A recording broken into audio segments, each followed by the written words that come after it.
Assalamualaikum warahmatullahi wabarakatuh. Salam sejahtera untuk kita semua. Yang saya hormati Ibu Rini Rita T. Marpaung, SPD MPD, selaku dosen pengampu mata kuliah Biologi Dasar, dan teman-teman sekalian yang saya banggakan.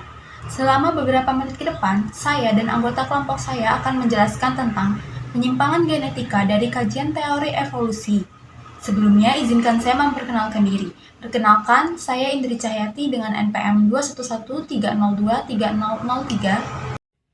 Perkenalkan, nama saya Hafsah Salimah Sania dengan NPM 21130230061. Perkenalkan, nama saya Nurmalida Utari dengan NPM 21130023051. Perkenalkan, nama saya Rona Widatriani, NPM 21130230007. Penyimpangan genetika dari kajian evolusi. Yang pertama, pengertian penyimpangan genetika. Penyimpangan genetik atau juga dikenal sebagai penyimpangan aleik atau effectual right adalah perubahan frekuensi yang ada gen varian atau alel dalam suatu populasi karena pengambilan sampel organisme secara acak. Alel pada keturunannya adalah sampel dari orang tua, dan kesempatan memiliki peran dalam menentukan apakah individu tertentu bertahan dan bereproduksi. Penyimpangan genetik dapat menyebabkan varian gen menghilang sama sekali, dan dengan demikian berkurang variasi genetik. Ini juga dapat menyebabkan alel yang awalnya jarang menjadi jauh, lebih sering dan bahkan tetap. Drift dan fiksasi. Prinsip Hardy-Weinberg menyatakan bahwa dalam populasi yang cukup besar, frekuensi alel tetap konstan dari satu generasi ke generasi berikutnya, kecuali kesetimbangan diganggu oleh migrasi, genetik mutasi, atau pilihan. Namun, dalam populasi terbatas, tidak ada alel baru yang diperoleh dari pengambilan sampel acak alel yang diteruskan ke generasi berikutnya.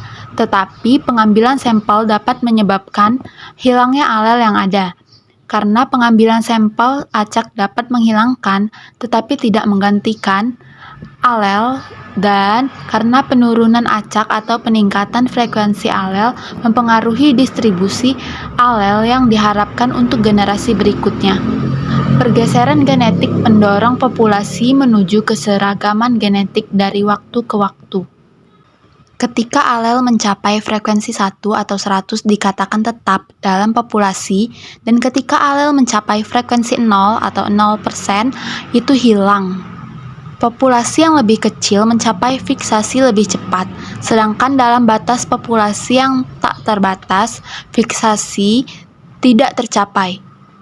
Setelah alel menjadi tetap, penyimpangan genetik terhenti dan frekuensi alel tidak dapat berubah kecuali alel baru diperkenalkan dalam populasi melalui mutasi atau aliran gen. Jadi, meskipun penyimpangan genetik adalah proses acak dan tanpa arah, ia bertindak untuk menghilangkan variasi genetik lembur. Materi selanjutnya yaitu laju perubahan frekuensi alel karena penyimpangan. 10 simulasi penyimpangan genetik acak dari satu alel yang diberikan dengan distribusi frekuensi awal 0,5 diukur selama 50 generasi. Diulangi dalam 3 populasi yang secara produktif sinkron dengan ukuran berbeda. Dalam simulasi ini, alel melayang kehilangan atau fiksasi, yaitu frekuensi 0,0 atau 1,0 hanya pada populasi terkecil. Hal ini dapat kita lihat pada grafik di samping. Materi selanjutnya yaitu waktu untuk fiksasi atau kehilangan. Dengan asumsi penyimpangan genetik adalah satu-satunya gaya evolusioner yang bekerja pada alel, pada waktu tertentu kemungkinan bahwa alel pada akhirnya akan menjadi tetap dalam populasi hanyalah frekuensinya dalam populasi pada waktu itu.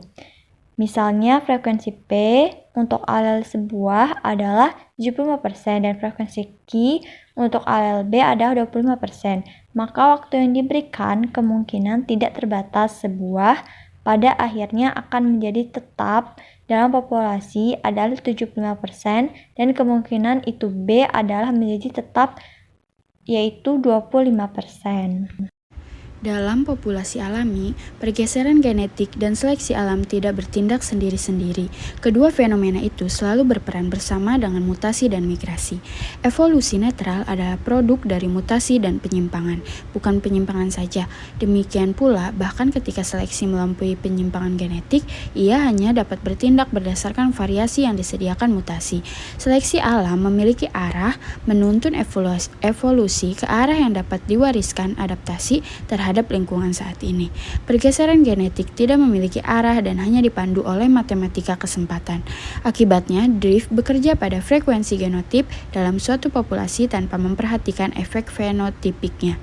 Sebaliknya, seleksi mendukung penyebaran alel yang efek fenotipiknya meningkatkan kelangsungan hidup dan atau reproduksi pembawa mereka, menurunkan frekuensi alel yang menyebabkan sifat-sifat yang tidak menguntungkan dan mengabaikan yang netral. Kemacetan populasi. Kemacetan populasi adalah ketika populasi menyusut ke ukuran yang lebih kecil secara signifikan dalam waktu singkat karena beberapa peristiwa lingkungan acak. Dalam kemacetan populasi yang sebenarnya, peluang untuk bertahan hidup dari setiap anggota populasi adalah murni acak dan tidak ditingkatkan oleh keunggulan genetik tertentu yang melekat. Hambatan dapat mengakibatkan perubahan radikal pada frekuensi alel yang sepenuhnya tidak bergantung pada seleksi.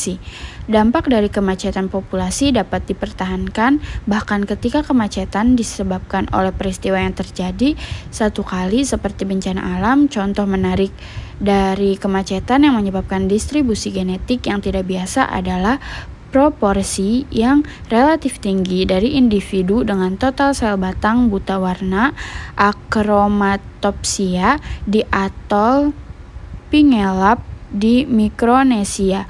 Setelah kemacetan, perkawinan sedarah meningkat. Ini meningkatkan kerusakan yang dilakukan oleh mutasi merusak resesif dalam proses yang dikenal sebagai depresi perkawinan sedarah. Yang terburuk dari mutasi ini dipilih yang menyebabkan hilangnya alel lain yang ada terkait secara genetik kepada mereka dalam proses pemilihan latar belakang. Untuk mutasi berbahaya resesif, seleksi ini dapat ditingkatkan sebagai konsekuensi dari kemacetan karena pembersihan genetik. Hal ini menyebabkan hilangnya keragaman genetik lebih lanjut. Selain itu, pengurangan ukuran populasi yang berkelanjutan meningkatkan kemungkinan fluktuasi alel lebih lanjut dari penyimpangan di generasi yang akan datang. Materi selanjutnya yaitu efek pendiri. Ketika sangat sedikit anggota populasi bermigrasi untuk membentuk populasi baru yang terpisah, efek pendiri terjadi. Untuk periode setelah yayasan, populasi kecil mengalami pergeseran intensif. Pada gambar ini menghasilkan fiksasi alel merah. Efek pendiri adalah kasus khusus dari kemacetan populasi yang terjadi ketika sekelompok kecil dalam suatu populasi memisahkan diri dari populasi aslinya dan membentuk yang baru. Sampel acak alel dalam koloni baru yang baru terbentuk diperkirakan akan memberikan gambaran yang keliru tentang populasi asli, setidaknya dalam beberapa hal. Bahkan mungkin saja jumlah alel untuk beberapa gen dalam populasi asli lebih besar daripada jumlah salinan gen pada para pendiri. Membuat representasi lengkap tidak mungkin dilakukan. Ketika koloni yang baru terbentuk berukuran kecil, pendirinya dapat sangat memengaruhi susunan genetik di masa depan. Materi selanjutnya yaitu kesimpulan. Sehingga dapat kita simpulkan bahwa penyimpangan genetik, juga dikenal sebagai penyimpangan alelik atau efek Sewall-Wright, adalah perubahan frekuensi yang ada gen varian atau alel dalam suatu populasi karena pengambilan sampel organisme secara acak. Alel pada keturunannya adalah sampel dari orang tua, dan kesempatan memiliki peran dalam menentukan apakah individu tertentu bertahan dan bereproduksi. Sebuah populasi frekuensi alel adalah bagian dari salinan satu gen yang memiliki bentuk tertentu.